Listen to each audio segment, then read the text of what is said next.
40 kilometre ज्या कामासाठी गेलो ते काम तर झालं नाही आणि आयुष्यामध्ये पहिल्या वेळेस डिझेलवर चालणारी बुलेट पाहिली आणि तिचं ॲव्हरेज ऐकून तुम्ही तर शॉकच होणार आहे. तर नमस्कार मंडळी, मी वैभव साठे पाटील एके जालना वैभव. माझ्या ब्लॉगची जेवढी वाट तुम्ही बघता त्यापेक्षा जास्त वाट मी स्वतःच्या ब्लॉगची बघतो. घरी एकच गाडी असल्या कारणाने वेळेवर गाडी भेटत नाही. गाडी भेटली तर कॅमेरामॅन भेटत नाही, कॅमेरामॅन जर भेटला तर लोकेशन भेटत नाही आणि ज्या दिवशी सगळं अवेलेबल असतं त्या दिवशी तिथे जाण्याचं बजेट अवेलेबल नसतं. या कारणामुळे आपले ब्लॉग थोडे लेट होते, पण मी रेग्युलर टाकण्याचा प्रयत्न करतो. आजही तसंच काही झालं काय पुढे सांगतो. जालन्याला जात असताना उठवत पाटीवर आपले काही फॉलोअर्स भेटले, त्यांच्यासोबत थोडेफार फोटोज काढले. त्याच्यानंतर तिथे अशी एक बुलेट आली जी आतापर्यंत मी कधी पाहिली नव्हती.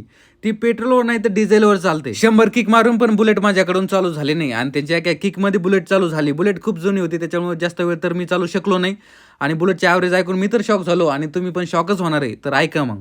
आयुष्यामध्ये पहिली वेळेस अशी बुलेट बघितली की जी की डिझेलवरती चालते आणि ॲव्हरेज ऐकून तर मी शॉकच झालो. ॲव्हरेज किती देते? 100चा कंटिन्यू आवृत्तीच आहे. किती वर्ष जुनी आहे?